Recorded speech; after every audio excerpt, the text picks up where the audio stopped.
কি আছে এখানে? স্বর আ, স্বর আ, স্বর আ। আমরা কি বলেছিলাম? ভিন্নতা পাওয়ার আগ পর্যন্ত খুঁজবো, তার মানে এখনো ভিন্নতা পাই নাই। এখানে দেখা যাচ্ছে তালব্যস্য ল দন্তস্য, ভিন্নতা চলে আসছে। আচ্ছা, আমরা একটা সিকোয়েন্স পড়ছিলাম, মনে আছে? ময়ের পরের সিকোয়েন্সটা মনে আছে কিনা দেখেন তো। এই ময়ের পরের সিকোয়েন্সটা অন্তস্থ জ, অন্তস্থ ইয় বা অ, র, ল, তালব্যস্য, মূর্ধন্যস্য, দন্তস্য, হ, তাই কিনা? সো এখানে দেখেন তো কে কে আছে, কে আছে?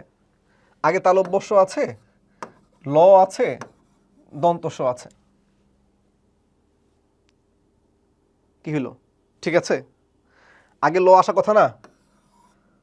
যদি লটা আগে আসতো, এরপর তালব্যস্য, এরপর মূর্ধন্যস্য, দন্তস্য, সমস্যা হইতো না। মানে এখানে আলোটা প্রথমে আসলে আশা, এরপরে আসমান পরে হইলে শুদ্ধ হইতো। বুঝতে পেরেছেন? ভিন্নতা পেলে কিন্তু উত্তর পাওয়া যায়। তার মানে আমার এখানে উত্তরটা হচ্ছে না, মানে এটা হা বা না, শুদ্ধ নাকি অশুদ্ধ, এইটা উত্তর পাওয়া যায়। এবার আসেন, স্বর অ, স্বর অ, স্বর অ, ভিন্নতা আসে না কিন্তু। এদিকে আসছে কি দন্ত ন, এদিকে আসছে ত, এদিকে আসছে দন্ত ন।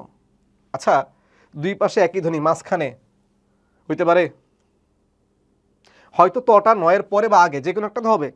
মানে এটা সিকোয়েন্স না জানলে তো সহজে বোঝার কথা যে এই তটা হয়তো নয়ের আগে বসবে, না হয় নয়ের পরে বসবে, মাঝখানে তো বসতে পারে না।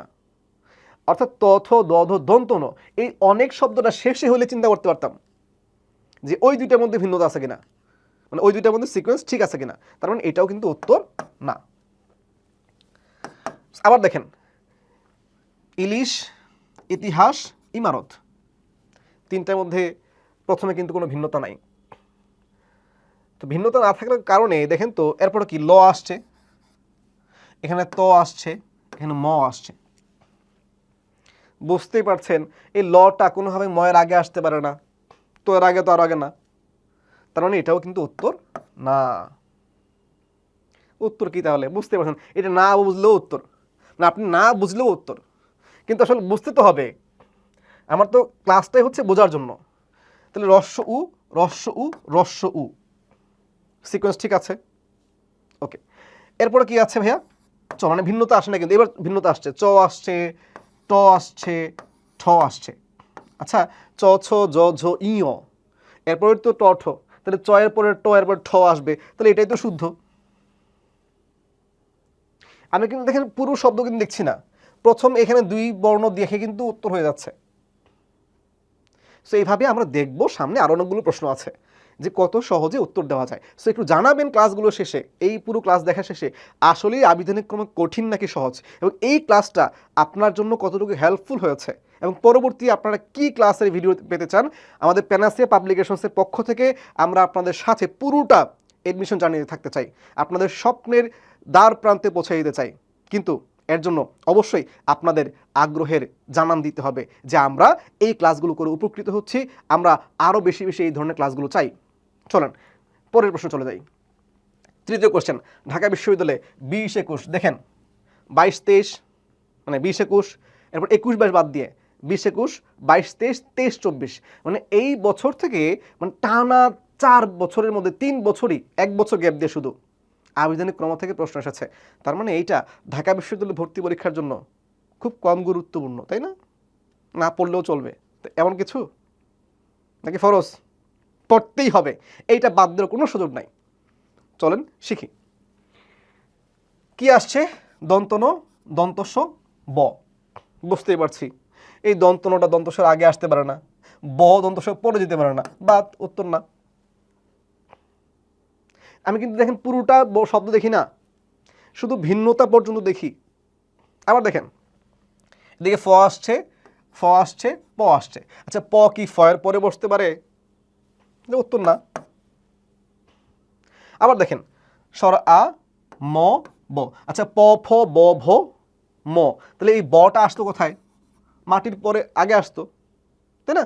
এই বটা ময়ের আগে আসতো, তার মানে এটা উত্তর না। উত্তর এটা। কিভাবে? চ, ত, দন্তস্ব, চ ছ জ ঝ ই এরপর ট ঠ ড ঢ মূর্ধন্য ন, এরপরে ত থ দ ধ দন্ত ন, এরপরে দন্তস। তাহলে চ ত এবং দন্তস সিকোয়েন্স ঠিক নাকি ভুল? ঠিক। এইটাই হচ্ছে অভিধানে, এইভাবে পাওয়া যায়।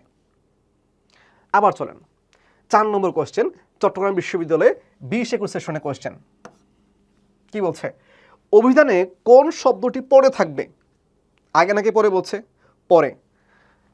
দেখেন এখানে দন্তস, এখানে হ, তার মানে লিখি উপর বর্ণটা লিখি দন্তস, এখানে আছে হ, এখানে দন্তস, এখানে তালব্যস। ভিন্নতা আসছে কিনা? ভিন্নতা আসছে। বলছে পরে পাওয়া যাবে। আচ্ছা একটু আগে শিখছিলাম মনে আছে, অন্তস্থ জ, অন্তস্থ ইয় বা অ, র, ল, তালব্যস, মূর্ধন্যস, দন্তস, হ। হয়ের পরে যুক্ত ব্যঞ্জনের কাহিনী পড়ে। আমাকে বলেন 4টা বর্ণের মধ্যে, এখানে 4টা শব্দ যে আছে এর মধ্যে সবার শেষে থাকতে পারে কোনটা? বলুন দেখি, সবার শেষে থাকতে পারে কোনটা? এই হ ছাড়া আর কেউ হওয়ার সম্ভাবনা আছে? নাই, কারণ এই হই তো পরে আসবে। এখন প্রশ্ন হতে যদি সবার আগে কোনটা বসবে? পরে না বসে যদি আগে বসতো, কোনটা বসতো? তখন হচ্ছে আমার এই দন্তস্ব, এই দন্তস্বের মধ্যে আমি তখন আবার ভিন্নতা খুঁজতাম, যেহেতু এটা ভিন্নতা আসা নাই। কিন্তু এখন কি ভিন্নতা খোঁজার দরকার আছে পরে? আর অলরেডি তো হ শেষে আসবে। যদি বলতো আগে কোনটা আসবে, তখন এই স্বয়ং এবং সামরিকের মধ্যে দেখতাম। বলুন তো এই দুইটার মধ্যে প্রথমে কে আসবে?